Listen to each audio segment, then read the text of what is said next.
તો મિત્રો આજે છે રવિવાર ને આપણે રજા છે કોલેજ, તો હું જાઉં છું અત્યારે ટ્યુશન 10 થી 12 અને એક તો મારે ઉઠવામાં મોડું થઈ ગયું અને જલ્દી તૈયાર થઈને હું નીકળી ગયો ટ્યુશન જવા માટે. અને ગયા રવિવારે તો આપણે મૂવી જોવા ગયા હતા ત્યારે બહુ વરસાદ આવતો હતો અને આ વખતે તો જોવો નકરો તડકો ને તડકો જ છે. પછી પહોંચી ગયો હું જલ્દી ટ્યુશનથી નીકળીને હું મારા ભાઈને ગયો એના ઘર સાઈડ મૂકવા. આ ગાડી હાવ મરી ગઈ. એક યાર પૂરું લીવર નથી તો હાવ નથી આનું લીવર તો આલે છે પછી ભાઈને ઘરે મૂકીને હું આવી ગયો લંકાવી જે હનુમાનજીના મંદિરે.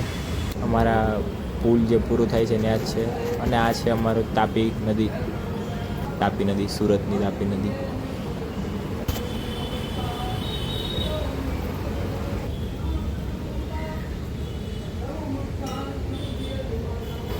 અને મંદિરેથી ઘરે આવ્યો તો મને બહુ ભૂખ લાગી હતી, પણ બેન કહે કે એને પ્રોજેક્ટ બનાવવાની ફ્રેન્ડના ઘરે જવાનું છે, તો હું નીકળી ગયો બેનને લઈને એના ઘરે, એટલે ફ્રેન્ડના ઘરે મૂકવા માટે.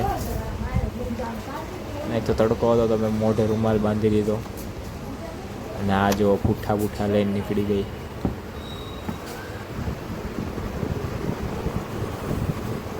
આજે તો મેં વધારે ગાડી આવી ગઈ, મજા આવી ગઈ આજે ગાડી આપવાની.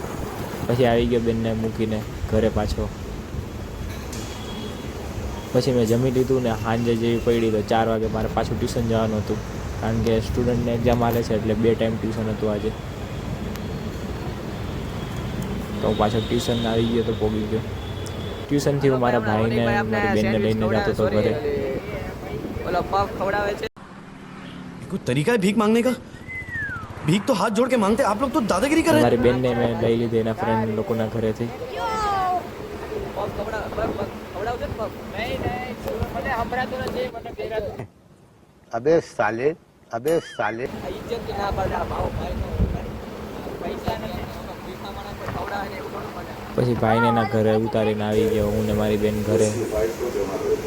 તો આ તો આપણો જ મિની બ્લોગ.